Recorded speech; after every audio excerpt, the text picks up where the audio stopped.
Hello guys, आज मैले हजुरहरूलाई यस भिडियोमा चाहिँ भिभोले चाहिँ नेपालमा आफ्नो नयाँ स्मार्टफोन भिभो Y12s लन्च गरेको छ र हजुरहरूलाई यस भिडियो मार्फत मैले हजुरहरूलाई यस भिभो Y12sमा चाहिँ के स्पेक्स रहेको छ र हजुरहरूले यो फोन चाहिँ कति प्राइसमा लिन सक्नुहुन्छ र यो फोन लिँदा ठिक छ कि छैन भनेर हजुरहरूलाई बताउन गइरहेको छु। र अनि हजुरहरूले चाहिँ अन्डर 20,000 को फोन लिन खोज्दै हुनुहुन्छ नि, 20,000 मुनिको फोन लिन खोज्दै हुनुहुन्छ नि, हामीले चाहिँ रेडमी 9 पावरको चाहिँ अनबक्सिङ गरेर हालिसकेका छौँ। हजुरहरूले यसको अनबक्सिङ र रिभ्यू भिडियो हेर्न सक्नुहुन्छ।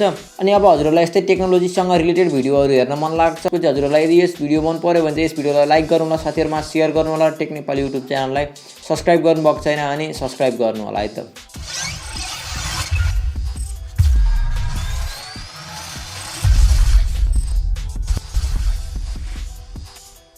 यदि हजुरहरू नवलपुर एरियामा हुनुहुन्छ र मोबाइल किन्ने खोजी गर्दै हुनुहुन्छ भने काउसटीमा चाहिँ शिव मोबाइल सर्भिस रहेको छ। हजुरहरूले चाहिँ त्यहाँ चाहिँ लेटेस्ट फोनहरू लन्च भएकै दिन एभाइलेबल हुनेछ, त्यसकारणले चाहिँ हजुरहरू चेक गर्न नबिर्सिनु होला है त। यदि हजुरहरू मोबाइल किन्न खोज्दै हुनुहुन्छ नि, यो स्क्रिनमा दिएको नम्बरमा चाहिँ हजुरहरूले एकचोटि अवश्य कन्ट्याक्ट गर्नु होला है त।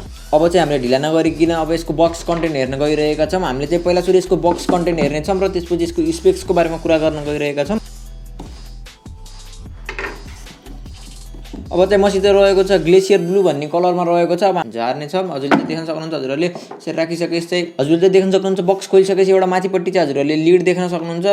हामीले निकालेर हेर्न गइरहेका छौँ र यसमा चाहिँ धेरै जसो फोनको चाहिँ केसहरू र अनि त्यसपछि युजर म्यानुअल हुने गरेको छ। यसमा चाहिँ के रहेको छ हामीले हेर्न गइरहेका छौँ र हजुरहरूले देख्न सक्नुहुन्छ यसमा चाहिँ केस देख्न सक्नुहुन्छ, एउटा प्लास्टिक केस देख्न सक्नुहुन्छ जुन चाहिँ निकै सफ्ट रहेको छ र हजुरहरूले चाहिँ यो केस युज नगरेको भन्दा चाहिँ युज गरेको धेरै नै राम्रो हुन्छ।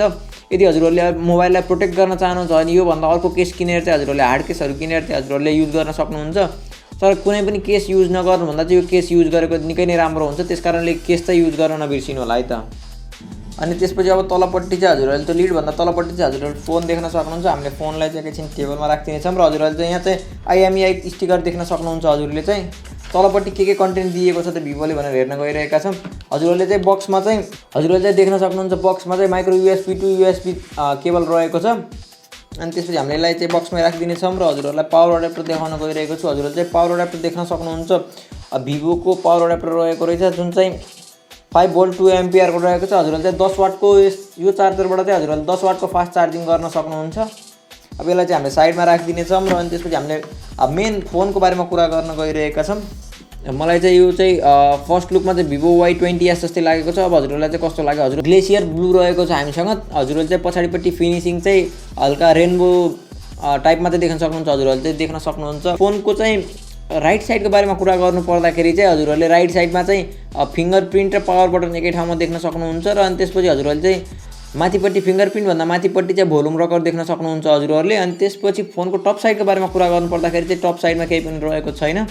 र अनि त्यसपछि फोनको लेफ्ट साइडको बारेमा कुरा गर्नु पर्दाखेरि चाहिँ हजुरहरूले यसमा चाहिँ सिम ट्रे देख्न सक्नुहुन्छ। जुन चाहिँ लेफ्ट साइडमा रहेको हामीले सिम ट्रे चेक गर्न गइरहेका छौँ। हजुरहरूले चाहिँ यसरी सिम इजेक्टर पिनले यहाँ लेफ्ट साइडमा घोचिसकेपछि चाहिँ हजुरहरूले चाहिँ देख्न सक्नुहुन्छ यो चाहिँ अलिकति पपअप हुनेछ र हजुरहरूले चाहिँ यहाँ देख्न सक्नुहुन्छ। यसमा चाहिँ हजुरहरूले डुअल सिम लगाउन सक्नुहुन्छ र यसको कुरा गर्नु पर्दाखेरि चाहिँ हजुरहरूले यसमा चाहिँ डुअल सिम लगाउन सक्नुहुन्छ र एउटा चाहिँ मेमोरी कार्ड लगाउन सक्नुहुन्छ। डेडिकेटेड मेमोरी कार्ड स्लट रहेको छ। हजुरहरूले चाहिँ हजुरहरूलाई स्टोरेज थोरै हो जस्तो लाग्यो भने चाहिँ हजुरहरूले चाहिँ मेमोरी कार्ड लगाउन सक्नुहुन्छ। अनि अब यस फोनको बटम साइडको बारेमा कुरा गर्नु पर्दाखेरि चाहिँ हजुरहरूले देख्न सक्नुहुन्छ 3.5 mm को हेडफोन ज्याक देख्न सक्नुहुन्छ। अनि त्यसपछि चाहिँ हजुरहरूले एउटा माइक्रोफोन देख्न सक्नुहुन्छ भने त्यसपछि हजुरहरूले चाहिँ माइक्रो USB पोर्ट देख्न सक्नुहुन्छ र अनि स्पिकर ग्रिल देख्न सक्नुहुन्छ। हजुरहरूले यस फोनको फर्स्ट इम्प्रेसनको बारेमा कुरा गर्नु पर्दाखेरि चाहिँ मलाई चाहिँ यो फोन चाहिँ सिमिलर लाग्यो, भिभो Y20s जस्तै सिमिलर लाग्यो। हजुरहरूले चाहिँ साइड माउन्टेड फिङ्गरप्रिन्ट देख्न सक्नुहुन्छ। सेम यो चाहिँ सेम रहेको छ। हजुरहरूले चाहिँ देख्न सक्नुहुन्छ, नच पनि देख्न सक्नुहुन्छ। अलमोस्ट भिभो Y20s सँग सिमिलर रहेको छ फोन। अब हामीले चाहिँ मेनली भिभो Y12s को चाहिँ यसको स्पेक्सको बारेमा कुरा गर्न गइरहेका छौँ। हामीले चाहिँ फर्स्ट इम्प्रेसनको बारेमा कुरा गरिसक्यौँ र हजुरहरूलाई चाहिँ मैले यसको अनबक्स गरेर देखाइसकेँ भने अब चाहिँ हामीले यसको स्पेक्सको बारेमा कुरा गर्नेछौँ। अब यसको स्पेक्सको बारेमा कुरा गर्नु पर्दाखेरि चाहिँ मेनली हामीले चाहिँ डिस्प्लेबाटै सुरु गर्नेछौँ। हजुरहरूले चाहिँ यसको डिस्प्लेको बारेमा कुरा गर्दाखेरि चाहिँ हजुरहरूले 6.51 इन्चको चाहिँ हजुरहरूले HD+ डिस्प्ले देख्न सक्नुहुन्छ। अझ चाहिँ धेरै जसो कम्पनीहरूले चाहिँ यो प्राइस रेन्जमा पनि फुल HD+ डिस्प्ले दिने गरेको छ। र अब यसको डिस्प्लेको बारेमा कुरा गरिसकेपछि चाहिँ हजुरहरूले यसको मेन प्रोसेसरको बारेमा कुरा गर्नु पर्दाखेरि चाहिँ हजुरहरूले यसमा चाहिँ MediaTekको Helio P35 लागेको देख्न सक्नुहुन्छ, जुन चाहिँ 12 नैनोमिटर मोबाइल प्लेटफर्म रहेको छ। र अब यस भिभो Y12s को र्यामको बारेमा कुरा गर्नु पर्दाखेरि चाहिँ हजुरहरूले यसमा चाहिँ 3GB को ऱ्याम देख्न सक्नुहुन्छ। अहिले चाहिँ मसित भएको चाहिँ 3GB वाला भेरिएन्ट रहेको छ। अब यस Vivo Y12s को चाहिँ प्राइसको बारेमा कुरा गर्नु पर्दाखेरि चाहिँ हजुरहरूले यसको चाहिँ 3+32GB लाई चाहिँ हजुरहरूले 17,979 रुपैयाँमा चाहिँ पर्चेस गर्न सक्नुहुन्छ। अनि त्यसपछि अब हजुरहरूलाई चाहिँ कस्तो लाग्छ 17,000 मा चाहिँ जम्मा 3+32 थोरै हो जस्तो लाग्छ कि हजुरहरूलाई धेरै हो जस्तो लाग्छ त्यो पनि कमेन्ट गर्नु होला। र हजुरहरूले 17,979 रुपैयाँमा चाहिँ नेपालभरि अथोराइज सेलरबाट चाहिँ हजुरहरूले किन्न सक्नुहुन्छ। फोनको चाहिँ ब्याक प्यानलको बारेमा कुरा गर्नु पर्दाखेरि चाहिँ हजुरहरूले यसमा चाहिँ ग्लास्टिक फिनिस देख्न सक्नुहुन्छ, जुन चाहिँ ग्लास जस्तो देख्दा चाहिँ ग्लास जस्तो हुनेछ र हुन चाहिँ पोलिकार्बोनेट रहेको छ। अनि हजुरहरूले यस Vivo Y12s को रियर साइडको क्यामेराको बारेमा कुरा गर्नु पर्दाखेरि चाहिँ जसमा चाहिँ हजुरहरूले 13 मेगापिक्सलको चाहिँ प्राइमरी सेन्सर देख्न सक्नुहुन्छ अनि 2 मेगापिक्सलको चाहिँ डेप्थ सेन्सर देख्न सक्नुहुन्छ। क्यामेराभन्दा तलपट्टि चाहिँ एउटा एलइडी फ्ल्यास देख्न सक्नुहुन्छ। अनि त्यसपछि अब यस फोनको चाहिँ फ्रन्ट क्यामेराको बारेमा कुरा गर्नु पर्दाखेरि चाहिँ हजुरहरूले यसमा चाहिँ 8 मेगापिक्सलको क्यामेरा देख्न सक्नुहुन्छ, जुन चाहिँ वाटर ड्रप नच भित्र रहेको छ। हजुरहरूले चाहिँ अगाडिपट्टि देख्न सक्नुहुन्छ।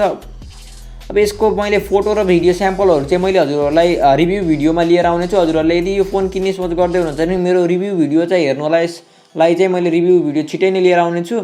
त्यसकारणले त्यस भिडियोमा चाहिँ मैले यसको डिटेल रिभ्यू यसको 1 हप्ता युज गरिसकेपछि चाहिँ मैले हजुरहरूलाई यसको डिटेल रिभ्यू लिएर आउने छु।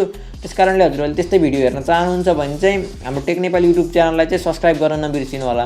भिडियो आउने बित्तिकै चाहिँ हजुरलाई नोटिफिकेसन आउनेछ। अनि यस Vivo Y12s को सेक्युरिटी फिचरको बारेमा कुरा गर्नु पर्दाखेरि चाहिँ हजुरहरूले यसमा चाहिँ 3टा सेक्युरिटी फिचर पाउन सक्नुहुन्छ। एउटा चाहिँ हजुरले स्क्रिनमा लगाउने प्याटर्नहरू अथवा पिन पासवर्ड त्यो लगाउन सक्नुहुन्छ, त्यो चाहिँ एउटा क्याटेगोरीमा गरिनेछ भने हजुरहरूले चाहिँ अर्को फिङ्गरप्रिन्ट देख्न सक्नुहुन्छ। साइड माउन्टेड फिङ्गरप्रिन्ट लगाउन सक्नुहुन्छ भने फेस अनलक पनि हजुरहरूले युज गर्न सक्नुहुन्छ। अब चाहिँ मैले हजुरहरूलाई यसमा चाहिँ फिङ्गरप्रिन्ट पनि एड गर्नेछु अनि त्यसपछि चाहिँ हजुरहरूलाई यसको फिङ्गरप्रिन्ट कस्तो रहेको छ बताउँछु है त। अब यस फोनको चाहिँ फिङ्गरप्रिन्ट चेक गरौँ है त। अनि अब यसको फिङ्गरप्रिन्ट र फेस अनलकको बारेमा कुरा गर्नु पर्दाखेरि चाहिँ हजुरहरूले यसको फिङ्गरप्रिन्ट अहिले चाहिँ आज भर्खर अनबक्स गरेको फोन भर्खर बक्सबाट निकालेर युज गरेको हुनाले चाहिँ अलिकति मलाई चाँडै नै लाग्यो। यसको चाहिँ मैले हजुरहरूलाई यसको कतिको रहेको छ भनेर यत्तिकै स्पिड रहेको छ कि योभन्दा स्लो हुन्छ डेली युज गर्दाखेरि हजुरहरूलाई चाहिँ मैले यसको रिभ्यू भिडियोमा बताउने छु। र यसको फेस अनलक चाहिँ रजिस्टर गर्न चाहिँ मलाई अलिकति धेरै टाइम लाग्यो, त्यसमा चाहिँ अलिकति चित्त बुझेन, अलिकति राम्रोसित रजिस्टर पनि भएको छैन। त्यसकारणले चाहिँ म हजुरहरूलाई यसमा रिभ्यू भिडियोमा चाहिँ हजुरहरूलाई यसको डिटेल रिभ्यू लिएर आउने छु। त्यो भिडियोलाई चाहिँ वेट गर्नु होला। यदि हजुरहरूले लिन चाहनुहुन्छ भने त्यो भिडियोलाई वेट गर्नु होला। हजुरहरूलाई यस फोनको बारेमा डिटेल जान्नको लागि चाहिँ रिभ्यू भिडियो चाहिँ वेट गर्नु होला। किन भन्दाखेरि चाहिँ मैले अहिले भर्खर अनबक्स गर्ने बित्तिकै यसको बारेमा यस्तो यस्तो भनेर हच्चुवा भनिदिनाले हजुरहरूले यो फोन लिनुभयो र हजुरहरू पछि पछुताउनु पर्यो भने अलिकति त्यो राम्रो हुँदैन। त्यसकारणले चाहिँ हजुरहरूले फोन लिन चाहँदै हुनुहुन्छ भने यसको रिभ्यू भिडियो आइसकेपछि चाहिँ रिभ्यू भिडियो हेर्नु होला। मैले यसको राम्रो पक्ष नराम्रो पक्ष दुवै भन्ने छु। हजुरहरूलाई त्यो हेरिसकेपछि चाहिँ हजुरहरूलाई चित्त बुझ्छ भने चाहिँ हजुरहरूले लिन सक्नुहुन्छ, लिन नलिन हजुरहरूको मर्जी हो। तर मैले चाहिँ हजुरहरूलाई यसको राम्रो नराम्रो पक्ष चाहिँ मैले बुझाइदिनेछु त्यस भिडियोमा। त्यसकारणले हाम्रो टेक नेपाली युट्युब च्यानललाई सब्स्क्राइब गर्नुभएको छैन भने सब्स्क्राइब गर्नु होला। अनि अब यस फोनको चाहिँ मेन ब्याट्रीको बारेमा कुरा गर्नु पर्दाखेरि चाहिँ हजुरहरूले चाहिँ 5000 mAh को ब्याट्री देख्न सक्नुहुन्छ। हजुरहरूले चाहिँ 5000 mAh को ब्याट्रीलाई चाहिँ 10 वाटको चार्जिङले चार्ज गर्न सक्नुहुन्छ। अब अलिकति कम्पनीले चाहिँ 10 वाटको दिन छोडेर 18 वाटको तिर सर्यो हुन्थ्यो कि जस्तो लाग्छ मलाई चाहिँ। अब हजुरहरूलाई त्यस बारेमा चाहिँ कस्तो लाग्छ त्यसको बारेमा नि कमेन्ट गर्नु होला। अब ओभरअल यस फोनको चाहिँ फर्स्ट इम्प्रेसनको बारेमा कुरा गर्नु पर्दाखेरि चाहिँ भर्खर यति बेर युज गर्दाखेरिको बारेमा कुरा गर्नु पर्दाखेरि चाहिँ वान ह्यान्ड युजको लागि चाहिँ यो फोन राम्रो रहेको छ। 6.51 इन्चको डिस्प्लेले गर्दाखेरि चाहिँ हजुरहरूलाई सिङ्गल ह्यान्डले युज गर्न गाह्रो चाहिँ पर्दैन। तर हजुरहरूले चाहिँ यसमा चाहिँ कन्टेन्टहरू कन्ज्युम गर्दाखेरि HD+मा मात्र कन्टेन्ट कन्ज्युम गर्न सक्नुहुन्छ।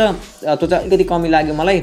अनि मलाई यसको चाहिँ अर्को अलिकति चित्त नबुझेको कुरा चाहिँ यसको ऱ्याम भेरिएन्ट चाहिँ मलाई अलिकति चित्त बुझेको छैन भने अब हजुरहरूलाई कस्तो लाग्छ यो फोनको के चित्त बुझेर हजुरहरूलाई यस फोनमा चाहिँ यो प्राइस रेन्जमा यो फोनको स्पेक्स कुन चाहिँ स्पेक्स चाहिँ हजुरहरूलाई राम्रो लाग्यो त्यो कमेन्ट गर्नु होला।